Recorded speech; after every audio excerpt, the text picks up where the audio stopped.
이렇게 팔복을 말씀하시고, 우리가 이제 하나님의 자녀들, 제자들이 그저 교회 안에서 혹은 믿는 자들 안에서만 아니라 세상의 빛과 소금으로서 살아가야 되는데, 그것이 바로 성도의 착한 행실로 하나님 아버지께 영광을 돌리는 그런 복된 삶을 살라고 하시는 그 맥락에서 율법을 말씀하시죠. 그러니까 구약의 우리 행위로 구원 얻는 방식의 율법이 아니라 이제 성령의 생명의 법 안에서, 결코 정죄함은 없지만 이제 예수 안에서 거룩하게 된 그런 새로운 새영 새마음, 전에 없던 그 마음으로 이제 하나님의 법을 감사와 즐겁게, 좀 이렇게 표현해 보죠. 명예롭게 하나님의 자녀라는 거룩한 신분에 걸맞게 이제 하나님 자녀답게 사는 것이 이제 바리새인과 서기관의 의보다 더 나은 우리 천국 백성의 의입니다. 그래서 이것을 또 들으시면서 무겁거나 또 율법같이 안 되는데 억지로 이렇게 여기지 마시고 항상 생각해야 합니다. 내가 어떤 자였는가? 전에는 허물과 죄로 죽었던 아무런 소망도 없던 자에게 이제 하나님의 빛의 자녀, 거룩한 백성 되었다는 그 명예, 자부심을 가지고 이제 여러분들이 이 말씀을 무거운 짐이나 굴레처럼 여기는 것이 아니라 기쁨으로, 감사로 행하게 되는, 하나님의 기쁨이 되는 여러분들 되시기를 주님의 이름으로 축복합니다. 자, 예수님은요 그런 맥락에서 율법을 다시 정리해 주시고 계시죠. 예를 들어서 뭐 살인, 또 부모 공경, 또 지난주에 간음이나 뭐 이런 율법을 너희는 전에는 그렇게 했지만 이제 나는 너희에게 이렇게 말한다 하면서 새언약 백성의 예를 들어주시는데요. 오늘은 맹세에 관한 예를 들어주십니다. 우리 33절 한 구절만 다시 한번 읽어보겠습니다. 33절 시작. 또 옛사람에게 말한 바 헛 맹세를 하지 말고 내 맹세한 것을 주께 지키라 하였다는 것을 너희가 들었으나. 아멘. 너희가 들었다는 말은 이제 구약은 그렇다는 거죠.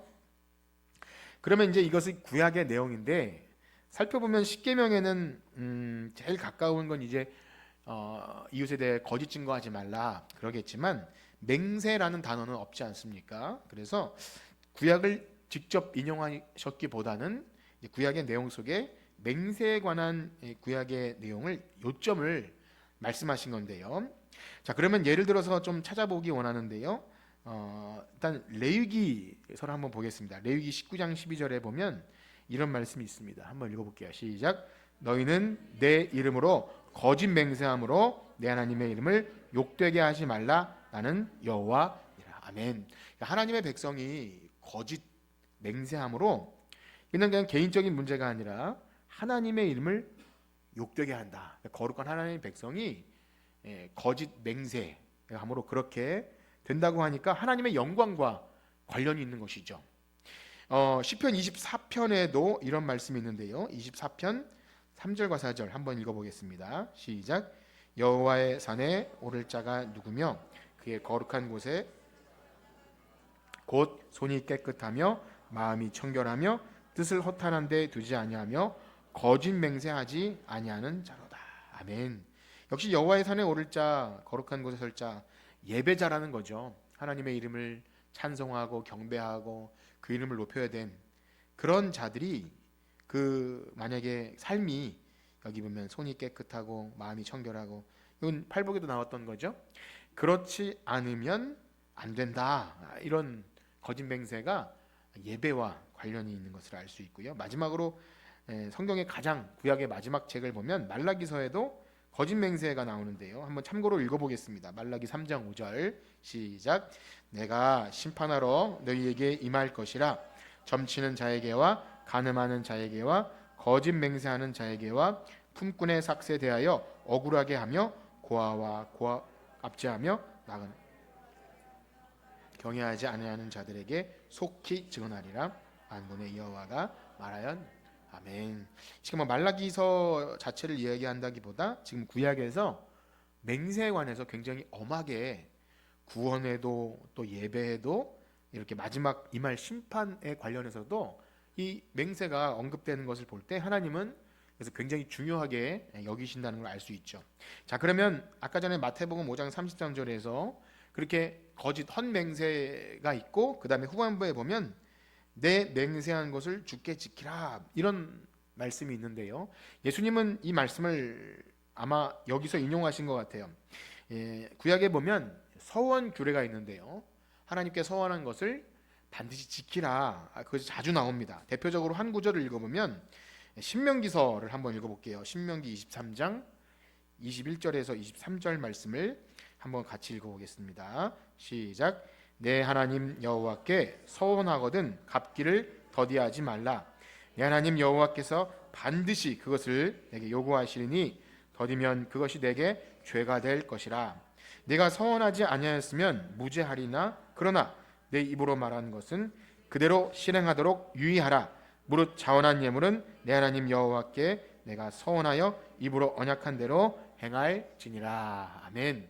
그래서 정리해 보면 예수님은 이 맹세, 헛된 맹세를 하지 말고 그리고 맹세를 주께 지키라라는 구약 율법을 지금 너희들이 그렇게 들었다 말하고 있죠.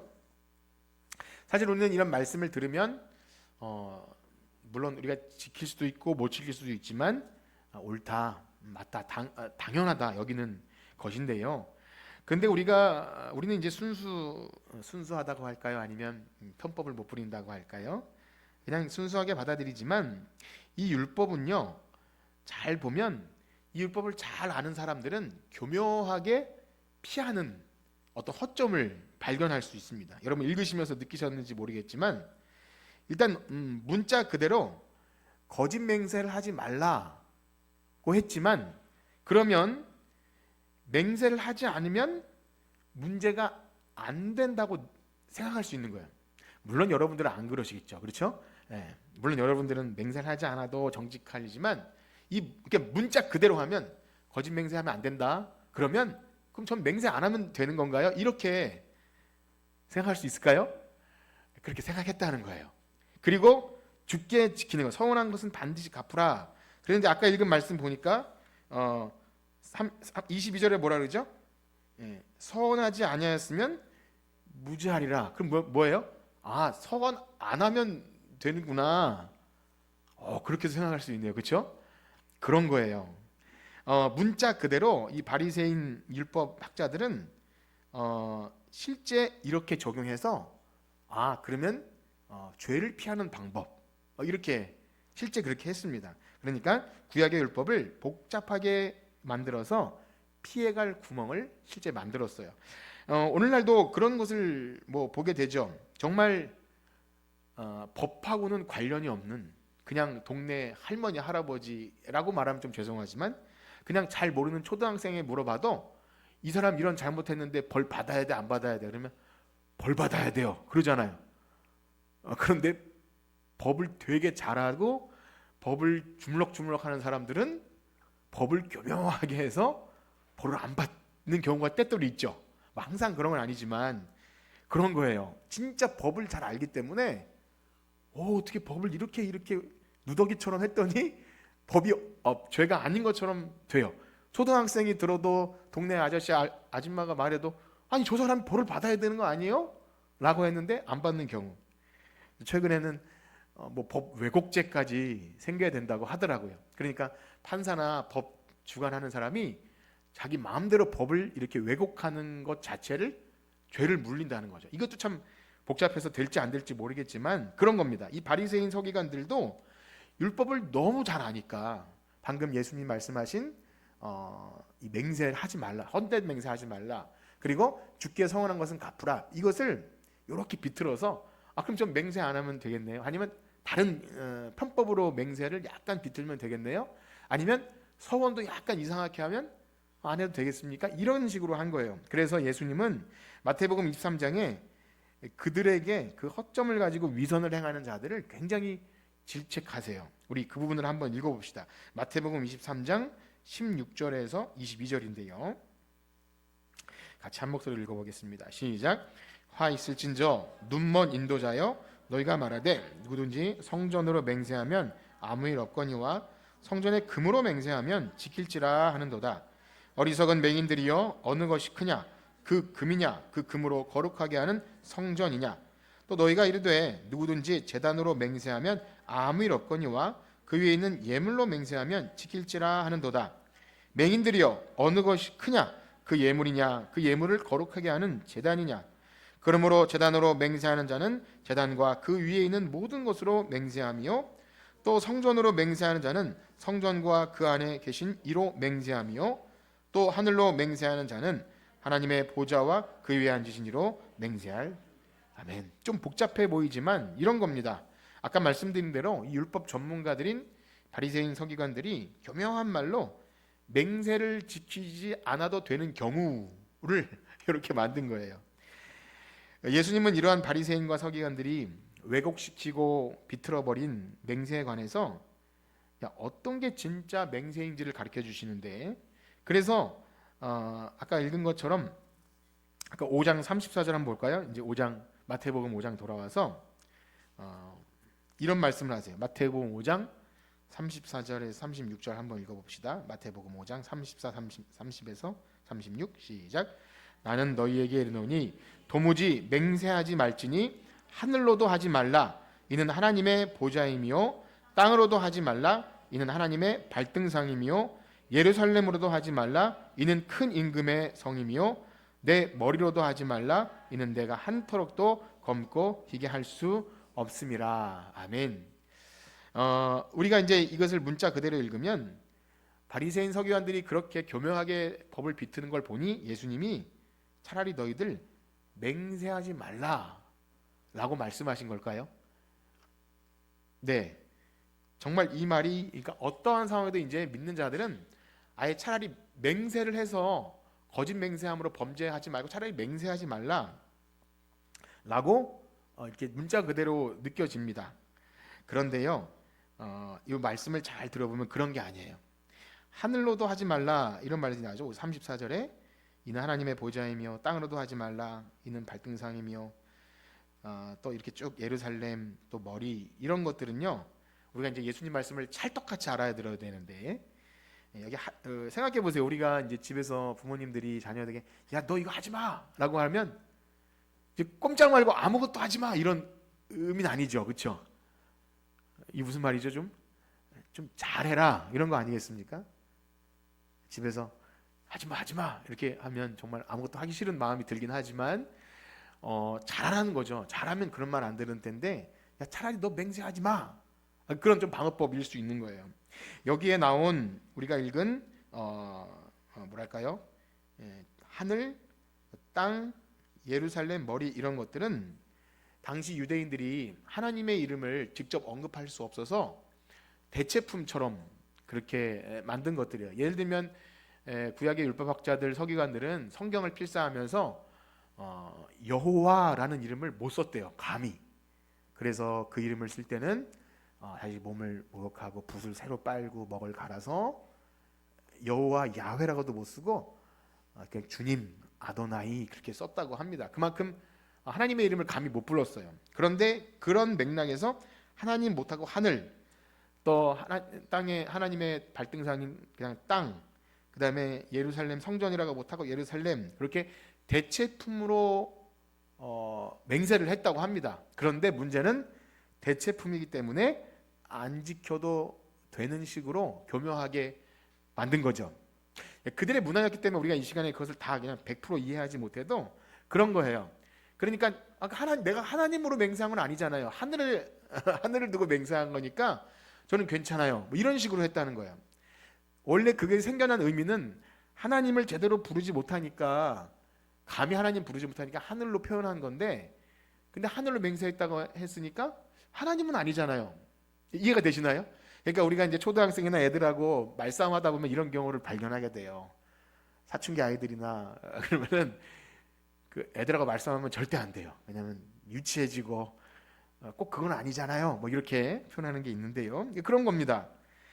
예수님은 그래서 이렇게 말씀하시는 거예요. 설령 그것이 하나님의 이름을 직접 부르지 않은 대체품이라 할지라도 너희들 마음 양심에 이게 하나님을 상징하는 걸 안다면 지키라는 거예요, 양심적으로. 그러니까 뭐 아주 유치한 예입니다. 제가 어릴 때 헌금을 하라고 주일학교 갈 때 50원짜리 두 개를 100원이잖아요. 가다가 예를 들면 이제 사탕을 사 먹고 또 어쨌든 돈을 잃어버린 거예요. 또 굴러서 떨어졌네. 그러면 우리가 하나님께 드릴 건데 어쩔 수 없다. 예를 들면 이런 거예요. 우리의 이해가 되시는지 모르겠어요. 내 거라면 어떻게든 악착같이 하겠지만 이거 하나님께 드리려고 했는데 하나님이 이렇게 하셨네요. 뭐 어쩔 수 없는 식으로 아주 그냥 유치한 예로 그런 겁니다. 그러니까 어떻게든 하나님과 관련돼서 나한테 손해는 안 보게 하려고 교묘하게 그렇게 하는 거죠. 그래서 정리해 보면 이런 겁니다. 예수님은 도무지 맹세하지 말라, 맹세 자체를 금한 것이 아니라 너희들 그런 식으로 진실이 결여된 교묘하게 해서 법을 피해 갈 것 같으면 아예 맹세하지 마라, 그런 거예요. 그러니까 반어법이니까 다시 정상적으로 돌리면 우린 맹세를 해야 합니까, 말아야 됩니까? 예, 어려우신가요? 자, 좀 더 들어보세요. 실제로 여호와의 증인들 같은 경우는 정말 맹세를 안 한다고 합니다. 제가 물어보진 않았는데 문자 그대로, 그러니까 여호와의 증인들이 약간 문자 그대로 하잖아요. 그래서 뭐 수혈도 하지 않고 고기도 안 먹고 그런 식으로 하는데 이 문자를 그대로 받아들여서 우리 기독교인들이 아니죠. 어쨌든 우리 여호와의 증인들은 맹세하지 않습니다. 뭐 이렇게 한다고 해요.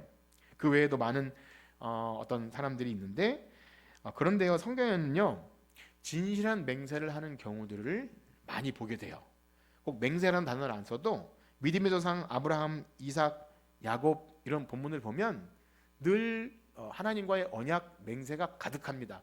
멜기세덱과의 어떤 언약이 있고 또 아브라함과 종과 또 종이 가서 이삭을 구해오겠다고 할 때 신실하게 약속을 하는 것, 그 다음에 야곱이 하나님 앞에 서원하면서 내가 이렇게 돌아오면 하나님께 이렇게 하겠습니다, 이게 진실하게 약속하고 그걸 지켜내고, 또 우리 왜 여호수아에 보면 정탐꾼과 그 라합과의 약속들이 있어요. 하나님 앞에서 맹세하십시오, 제가 지키겠습니다, 그러면서 그걸 지켜내고, 대표적으로 다윗과 요나단은요, 내 약조하라, 내가 하나님 앞에서 약속해라, 다윗이 그것을 신실하게 지켜요. 이게 헤세드와 연결이 됩니다. 하나님 백성이 신실하게 하나님을 닮아서 그것을 지켜내는 삶을 하나님이 기뻐하세요, 언약 백성으로서. 그래서 예수님이 맹세를 하지 말라는 것은 문자적인 맹세하지 말라는 것이 아니라 진실하라는 겁니다. 진실하라는 거예요. 그래서 사도 바울도요, 그의 서신에 보면 이 맹세의 의미에 가까운 목숨을 걸고 하나님이 내 증인이 되신다는 말로 이 고린도 교회의 자신의 그런 진실함을 그렇게 말하는 부분이 나옵니다. 한번 읽어볼까요? 고린도후서 1장 23절 한번 읽어봅시다. 시작. 내가 내 목숨을 걸고 하나님을 불러. 고린도후서 1장 23절인데요. 네, 제가 읽어드릴 테니까 잘 들어보세요.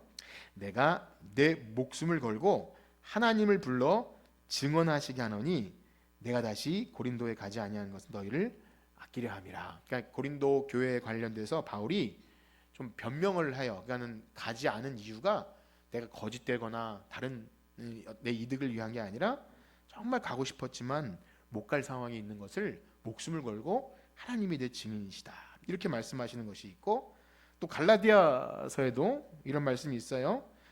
내가 너희에게 쓰는 것은 하나님 앞에서 거짓말이 아니라, 이런 말씀을 해요. 하나님의 명예, 하나님의 이름을 걸고 이런 말을 해요. 예수님 말씀대로 하면 안 되잖아요, 맹세하면. 그것이 아니라는 거죠. 진실해야 된다는 거죠.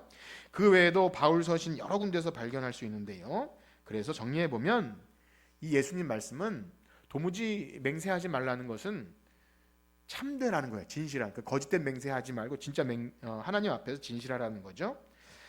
실제로 마태복음에는요, 거짓 맹세를 한 사람이 있습니다. 누굴까요? 네, 자신의 진실성을 드러내기 위해서 베드로 한번 읽어볼까요? 마태복음 26장 72절 한번 읽어봅시다. 시작. 베드로가 맹세하고 또 부인하여 이르되 나는 그 사람을 알지 못하노라. 맹세했죠. 하나님을 이름을 언급하지 않았지만 항상 이 유대인들의 맹세는 하나님 앞에서 하는. 74절도 한번 읽어볼까요? 74절 시작. 그가 저주하며 맹세하여 이르되 나는 그 사람을 알지 못하노라 하니 곧 닭이 울더라. 여기서 이제 저주는 자기를 저주한다고 하죠. 하나님을 저주한 게 아니라. 그래서 내가 만약에 이 거짓이면 내가 저주를 받을 것이다, 이런 의미로 하나님 앞에서 자신의 진실을 드러내려고 하지만, 베드로의 이 맹세는 진실입니까 거짓입니까? 안타깝게도 거짓이었어요. 자신의 진실을 믿어달라고 하나님의 이름을 걸고 맹세한 거죠. 안타까운 사실입니다. 그래서 예수님께서 맹세를 말씀하신 것은 다시 한번 맹세 자체를 금한 것이 아니라 진실되라, 거짓되게 그렇게 하지 말라는, 결국 십계명 9계명에 내 이웃에게 거짓 증거하지 말라고 함께 그 이웃을 사랑과의 관계 안에서 성도들이 정직히 할 것을 말씀하십니다. 그래서 오늘 예수님의 맹세하지 말라는 말씀 끝에 이런 말씀을 덧붙이십니다. 마태복음 5장 37절로 돌아와서 다시 읽어봅시다. 5장 37절 시작. 오직 너희 말은 옳다 옳다 아니라 아니라 하라. 이에서 지나는 것은 악으로부터 아니라. 아멘. 이제 이 말은요, 말씀드린 대로 맹세하지 말라는 본래 의미가 진실된 말을 하라는 것의 의미에서 요 37절을 관련하면 이런 겁니다. 맹세할 필요도 없을 정도로 진실해야 한다는 거죠. 그러니까 우리가 옳다 아니면 아니라 하면 그것을 그대로 누군가가 들을 정도가 되어야 된다는 거예요. 그래서 예를 들면 우리의 경험 세계 가운데도 쉽게 생각할 수 있습니다. 만약 여러분들이 누군가에게 얘기할 때 뭐라고 말했는데 잘 안 믿어서, 야, 내 말 진짜야, 내 맹세코, 내 말 정말이야, 내 속마음을 열어서 보여줄 수도 없고, 이렇게 말하는 관계라고 생각해 보세요. 평소에 그 사람이 별로 진실되지 못했다는 거겠죠. 물론 상대방이 잘 못 믿는 사람일 경우도 있지만, 여러분들이 누군가 말을 했는데 야, 너 진짜야?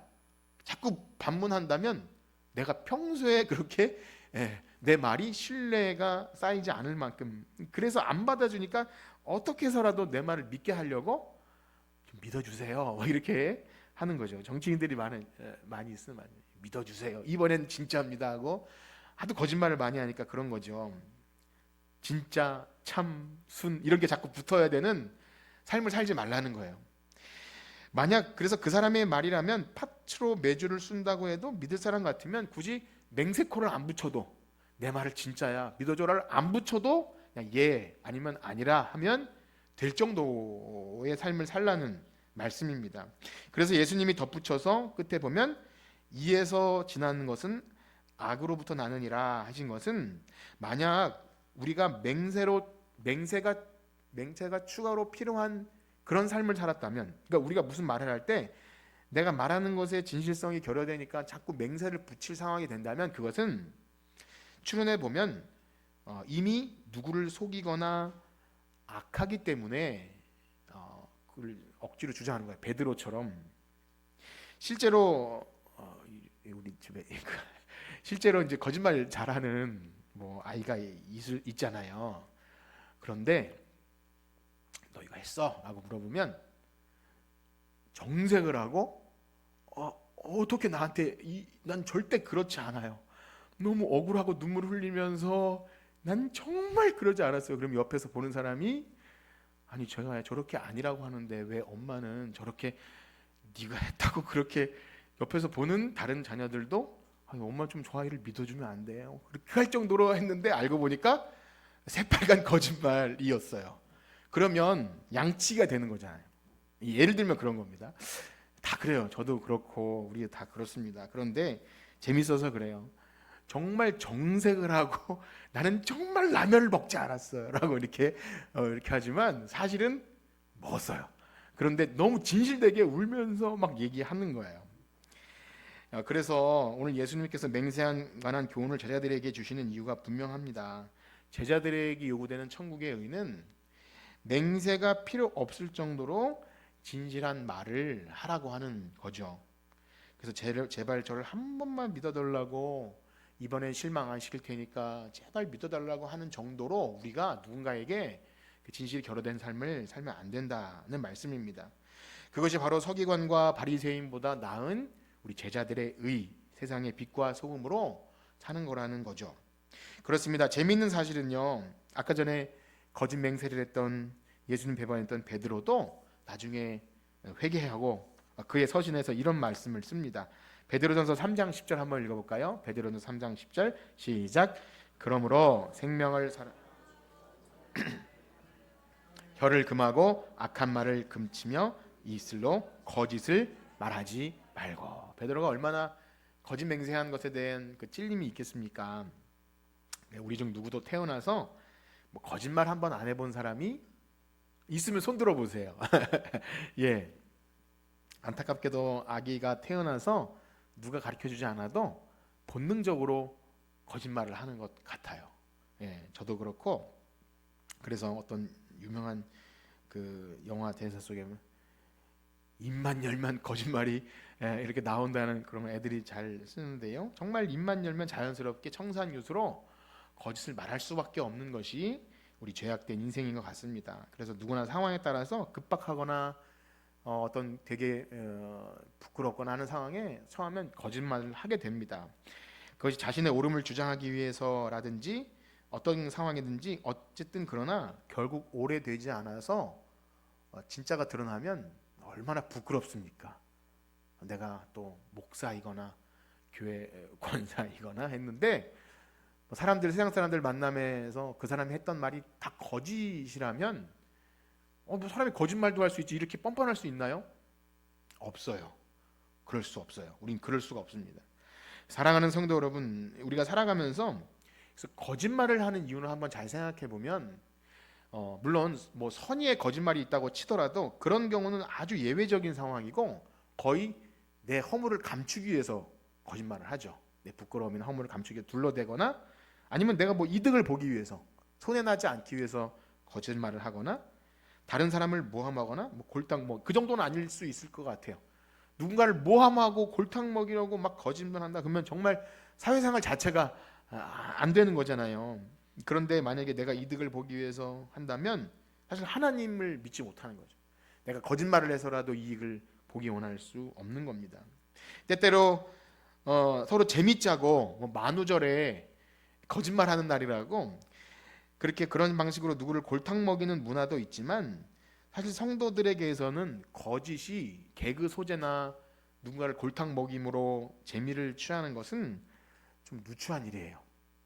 너무 진지한가요? 아유 뭐 농담으로 좀 재미 있을 수도 있지라고 말할 수 있을지도 모르겠습니다. 그런데요, 결국 우리의 입의 말은 결국 우리가 누군가에게 생명의 복음을 전해야 되는데 평소 우리 말이 거짓이 많다면, 진지할 수 없다면 예수 그리스도를 전하고 정말 진지한 순간에조차 저 사람이 평소에 말한 거는 좀 실없어, 진실되지 못해 하면 힘이 안 실리잖아요. 그렇죠? 네.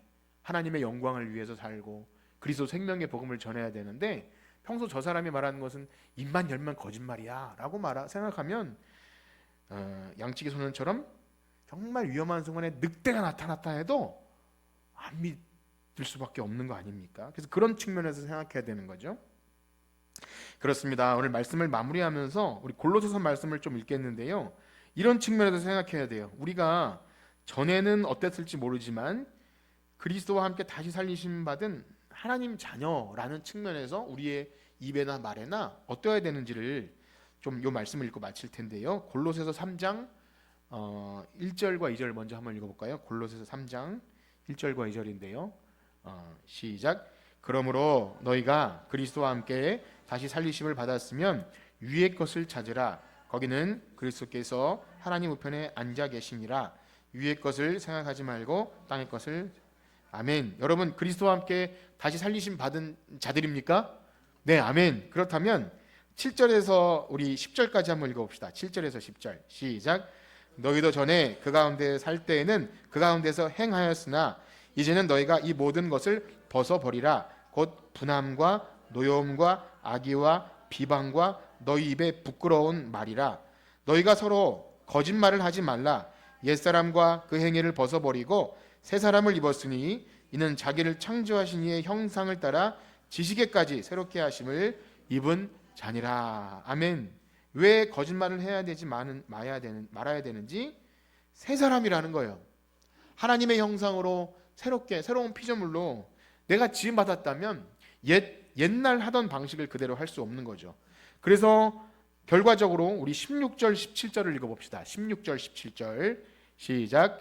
그리스도의 말씀이 너희 속에 풍성히 거하여 모든 지혜로 피차 가르치고 권면하고 시와 찬송과 신령한 노래로 부르며 감사하는 마음으로 하나님을 찬양하고 또 무엇하든지 말에나 일에나 다 주 예수의 이름으로 하고 그를 힘입어 하나님 아버지께 감사하라. 아멘.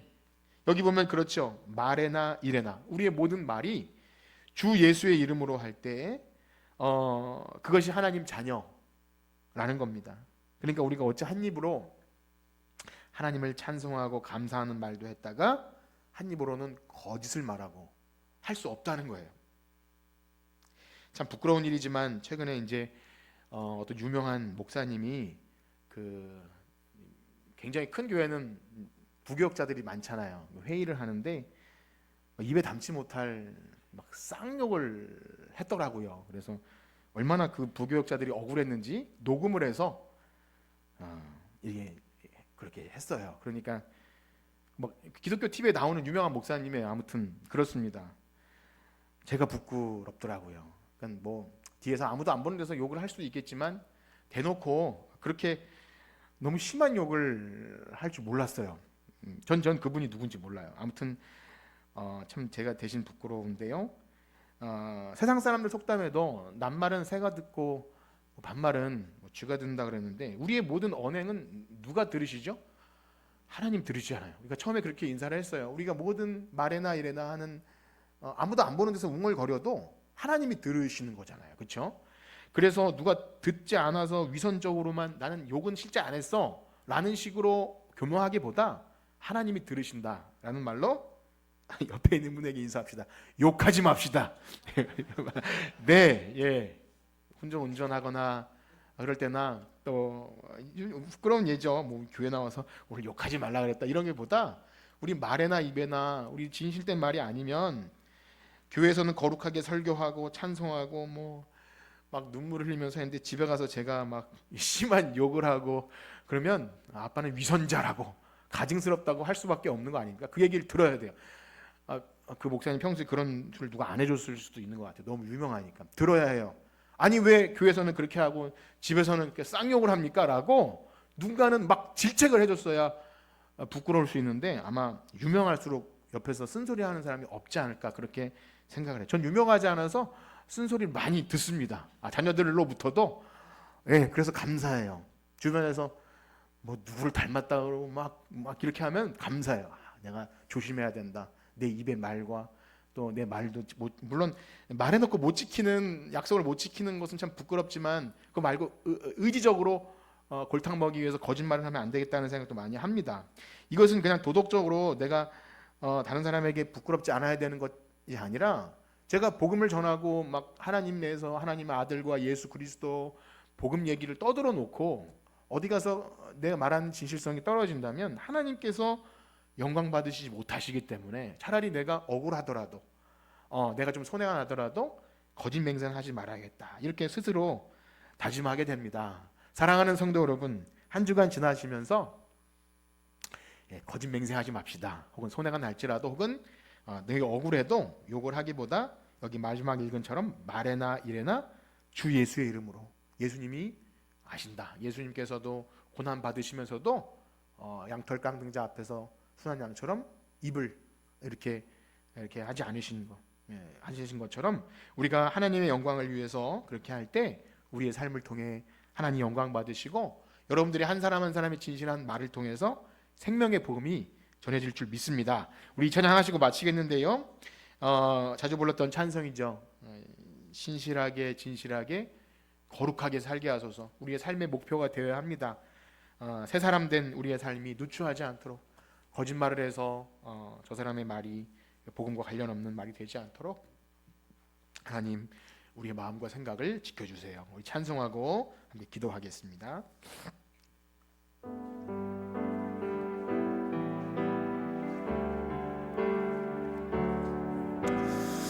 진실하게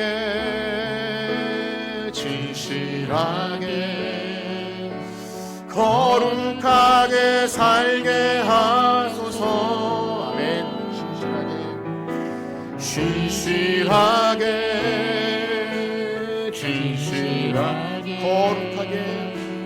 거룩하게 살게 하소서. 아멘. 하나님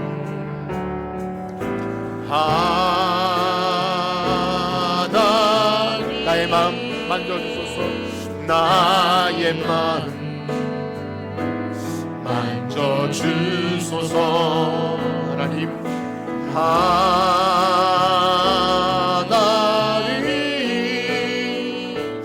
나의 영혼 새롭게 아멘. 진실하게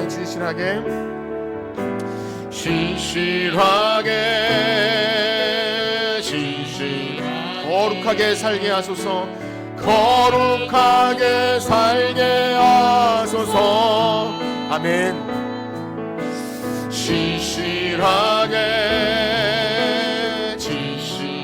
거룩하게 살게 하소서. 거룩하게 살게 하소서. 하나님 나의 기도 들어주소서.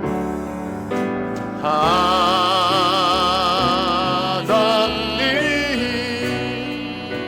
나의 기도 들어주소서. 아멘. 하나님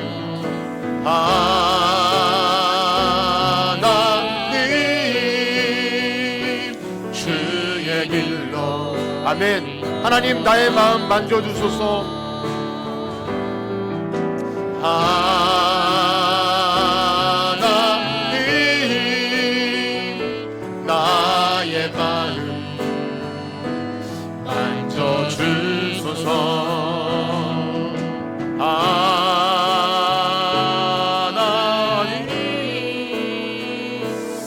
나의 영혼 새롭게 하소서. 아멘. 예수님은 우리 입에서 나오는 말은 우리 마음을 대변한다고 하십니다. 만약 우리가 입에서 나오는 거친 말과 또 거짓 맹세로 누추하게 한다면 우리가 그리스도의 은혜로 새 사람 됨, 하나님의 자녀됨이 무색해지는 것이죠. 하나님께 영광 돌릴 수도 없고 빛과 소금으로 살아갈 수도 없습니다. 복음을 전할 수 있는 동력이 상실돼 버립니다. 우리를 빛의 자녀로, 복음의 전달자로, 복의 통로로 살게 하셨는데 혹 우리 입의 말에 거짓 맹세나 진실되지 못한 거친 언행으로 누군가에게 생명의 복음에 막힘이 있다면 하나님께서 슬퍼하실 것입니다. 하나님 한 주간 살면서 우리 성도들의 옳은 행실, 특별히 진실된 그런 신실함으로 하나님께 영광이 돌리고 생명의 복음이 전달되는 우리를 만들어 주시옵소서. 다 같이 기도합시다. 하나님 아버지 감사합니다. 새 사람 되어서 하나님 자녀로 살아갈 때 우리가 관용적으로 그냥 다른 사람들도 한다고 쉽게 거짓을 말하고 진실하지 못한다면 하나님이 기뻐하시지 않습니다. 하나님 믿는 사람은 거짓을 말하지 않습니다. 손해가 난다 할지라도 하나님과의 약속을 지킵니다. 하나님 우리에게 그러한 믿음을 주시옵소서. 선의의 거짓말이라도 부끄러워할 줄 알고 두려워할 줄 알게 하여 주시옵소서. 하나님 아무도 듣는데 없다 할지라도 하나님이 들으신다는 것을 알고 거짓 맹세하지 않고 다른 사람을 속이지 않고 골탕 먹이지 않으며 나의 허물을 가리기 위해서 거짓을 말하지 않는 신실한 하나님 주님 되게 하시고 솔직하게 고백하며 하나님 나의 잘못을 반성하고 그렇게 할 때 하나님께서 우리를 거룩하게 하시고 우리가 우리의 죄를 회개하면 주님께서 우리 미쁘시사 모든 죄악에서 깨끗게 하실 줄 믿사오니 우리가 솔직하게 우리의 죄를 자백하며 하나님께서 우리를 깨끗게 해주실 것을 믿고 나아가는 하나님의 거룩한 백성 되게 하여 주시옵소서. 이제 우리가 하나님 백성이오니 땅의 것을 찾지 않고 위의 것을 찾으라. 하나님의 거룩한 이름을 가지고 거짓 맹세함으로 하나님께 영광이 돌아가지 못하는 미련한 상황에 빠지지 않도록 한 주간도 우리 성도들의 삶의 입술을 붙들어 주시고 말의 나이레나 주 예수 그리스도의 이름으로 하는 하나님의 자녀들로 되게 하여 주시옵소서. 그렇게 할 때 우리가 생명의 복음을 전하면 누구든지 그 복음을 진실되게 믿고 하나님 백성으로 돌아오게 하는 복음의 통로가 되게 하여 주시고 우리를 그렇게 거룩하게 사용하여 주시옵소서. 감사합니다. 인도하여 주시옵소서. 이제는 우리 주 예수 그리스도의 은혜와 하나님 아버지의 사랑하심과 성령님의 감화와 감동 이루 교통하심이 우리의 속사람이 아직 다 변하지 않아 거짓과 또 속이는 말이 나올지라도 새롭게 변화된 심령을 가지고 하나님 백성으로 진실하게 살기 원하는 성천교회 성도들 머리 위에 이제로부터 영원토록 함께 있을지어다. 아멘.